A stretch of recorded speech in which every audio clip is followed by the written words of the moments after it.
I was telling you the symmetry of time leads to conservation of energy. Okay, leads to the law of conservation of energy. So we must write symmetries are number first. देखिए symmetry कहां से आई वो मैं आपको बता रहा हूं. मान लीजिए हम एक प्लेस पे एक एक्सपेरिमेंट फिजिक्स का करते हैं कोई भी, तो जो हमारे पास रिजल्ट आएंगे, अब उसी एक्सपेरिमेंट को हम 1 ईयर टाइम्स आफ्टर उसी प्लेस पर परफॉर्म करें तो हमको सेम रिजल्ट मिलेंगे.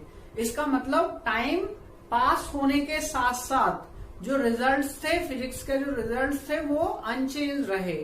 तो इस बात को बोलते हैं हम सिमेट्री ऑफ टाइम. ओके, और सिमेट्री ऑफ टाइम का मतलब क्या है कि किसी भी टाइम पर आप कोई भी एक्सपेरिमेंट परफॉर्म करोगे तो टाइम के साथ ऐसा नहीं है कि उस एक्सपेरिमेंट के रिजल्ट्स आपको चेंज हो जाएंगे. ओके, फाइनल रिजल्ट्स जो होंगे, if you are calculating correctly then final results will remain same and this is called symmetry of time.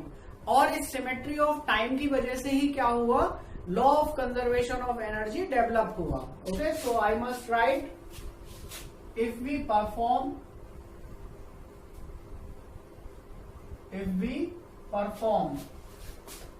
an experiment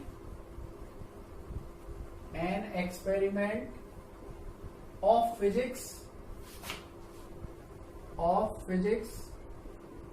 at certain place now,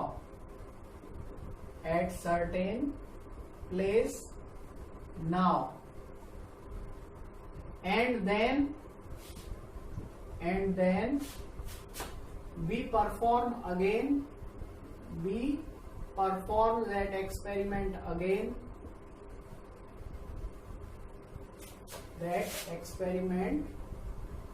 again after 1 year.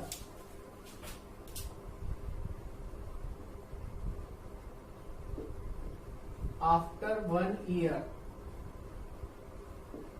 at the same place,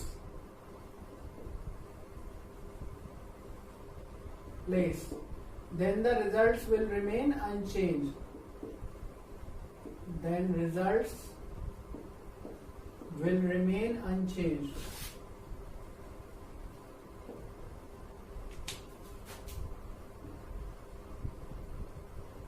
okay, इसका मतलब क्या हुआ कि time के translation के साथ या time के पासेस के साथ, डिस्प्लेसमेंट के साथ जो फिजिक्स के लॉज हैं, वो जो फिजिक्स के जो रिजल्ट्स हैं वो चेंज नहीं हुए. Okay, this is called this symmetry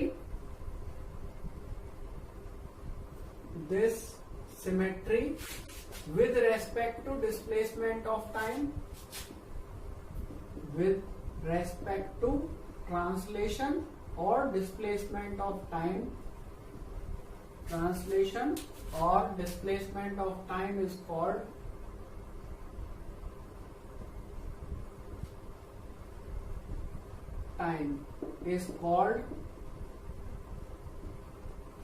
symmetry of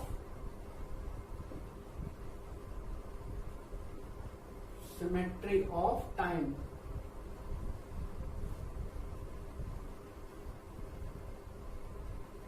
Symmetry of time, and this leads to law of conservation of energy.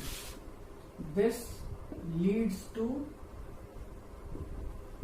law of conservation of energy.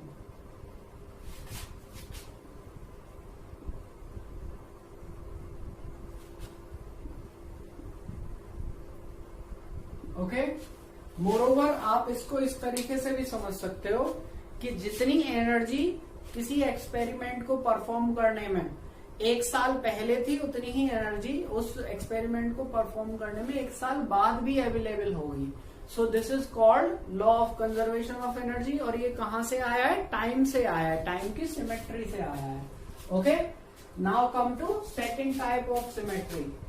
Okay, second type of symmetry कौन सी होती है, अगर हम कोई भी मान लीजिए कोई भी फिनोमिना है या कोई हम फिजिक्स के रूल्स देखें, फिजिक्स के लॉ देखें नेचर में, तो फिजिक्स के लॉ जो होते हैं वो एक प्लेस पे जैसे होंगे वैसे ही दूसरे प्लेस पर भी अप्लाई होंगे. फिजिक्स के लॉ किसी भी डायरेक्शन में पर्टिकुलरली किसी भी प्लेस पर चेंज नहीं होते। अब एक प्लेस से और दूसरे प्लेस के बीच में क्या होगा, बहुत सारा स्पेस होगा। तो स्पेस जो है, स्पेस में इस बात को बोला जाता है symmetry. This is called symmetry of space, कि एक प्लेस पर जो भी पर्टिकुलरली फिजिक्स के लॉज हैं वही फिजिक्स के लॉज दूसरे प्लेस पर भी हैं। इस बात को हम सिमेट्री ऑफ स्पेस बोलते हैं। सो द फिजिक्स लॉज, और वी में से the laws in physics, the laws in physics remain same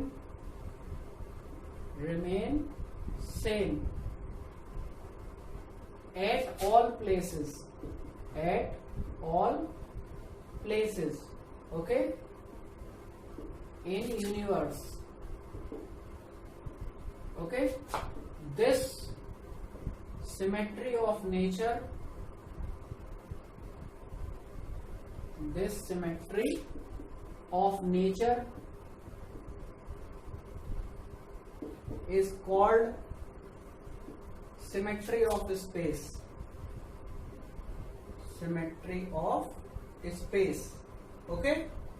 और इस सिमेट्री ऑफ स्पेस की वजह से हम किस कंक्लूजन पे पहुंचे, we reach to the conclusion the law of conservation of linear momentum, okay.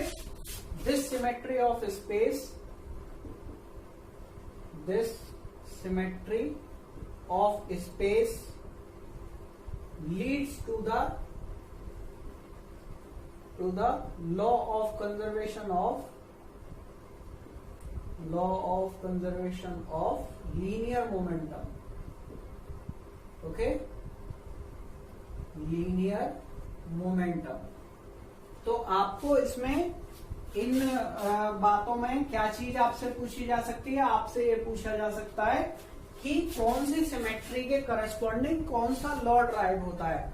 तो पहला लॉ जो है वो टाइम की सिमेट्री के करस्पॉन्डिंग, ओके, टाइम की सिमेट्री के करस्पॉन्डिंग कौन सा लॉ ड्राइव होता है, law of conservation of energy. This you must remember. And another is corresponding to the symmetry of space, okay। The law is linear momentum, conservation of linear momentum law, okay। So this you must remember, okay। Later on you will understand this, how these were related in the next chapters to come। Now the final symmetry is symmetry of isotropy, okay, isotropy of space, okay। So I am erasing this, and the next symmetry is there is no preferred direction in universe। Next and final symmetry is there is no preferred direction, no preferred direction in space, that is space shows isotropy, okay, isotropy, okay. इसका मतलब ये है कि जो space है उसमें कोई भी प्रीफर्ड डायरेक्शन नहीं है। अगर आप अर्थ के ऊपर जाओ तो भी ऐसा ही स्पेस दिखेगा, अर्थ से नीचे जाएं तो भी ऐसा ही स्पेस दिखेगा, और किसी भी डायरेक्शन में फिजिक्स के लॉ सेम एप्लीकेबल होते हैं। This is called isotropy of space, okay. That is laws of physics do not change in any direction in space, okay। इसी बात को हम आइसोट्रोपी ऑफ स्पेस बोलते हैं। This is called isotropy of space,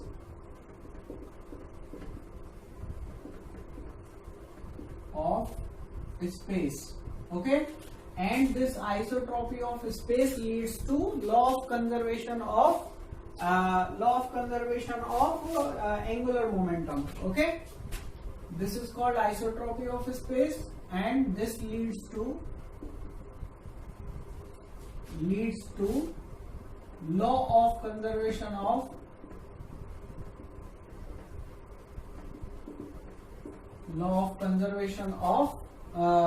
angular momentum.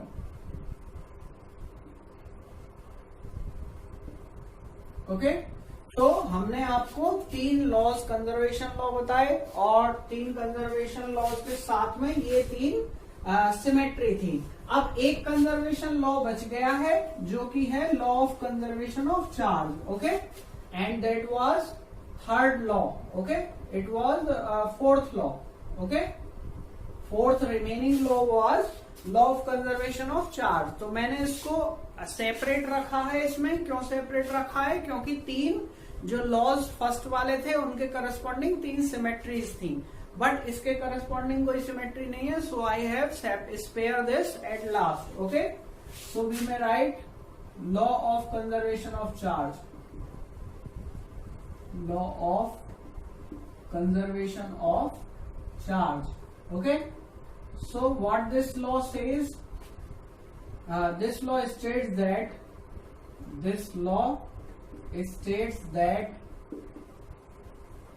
total charge of any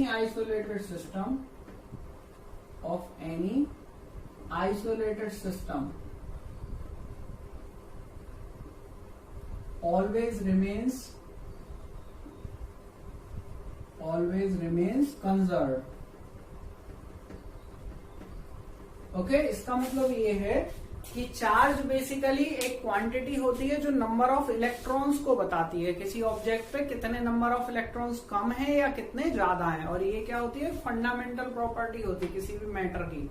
जैसे fundamental property मास होती है, ऐसे ही फंडामेंटल प्रॉपर्टी चार्ज भी होता है. तो किसी ऑब्जेक्ट में कितने एक्सेस ऑफ इलेक्ट्रॉन्स है और डिफिशियंसी ऑफ इलेक्ट्रॉन्स है वो बेसिकली चार्ज से पता चलेगा. ओके, और अगर कोई आइसोलेटेड सिस्टम है तो उसका टोटल चार्ज क्या रहता है? कांस्टेंट रहता है. जैसे कि हम पूरे जो यूनिवर्स है, हमारा पूरा यूनिवर्स, उसे हम एक आइसोलेटेड सिस्टम इमेजिन कर सकते हैं. तो इस पूरे यूनिवर्स का जो टोटल चार्ज है वो क्या रहता है? कांस्टेंट रहता है. Moreover we can take other examples as well. अगर हम सिल्क पर क्या करें? ग्लास रॉड रब करें, तो ग्लास रॉड पे क्या होता है? पॉजिटिव चार्ज आता है एंड सिल्क पर नेगेटिव चार्ज आता है. और ग्लास रॉड पे उतना ही पॉजिटिव चार्ज आएगा जितना सिल्क पर नेगेटिव चार्ज आएगा. ठीक है, so we are writing on rubbing a glass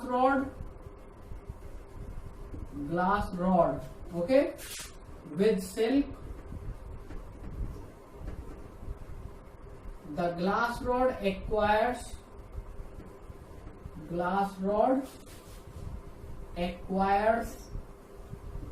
equal positive charge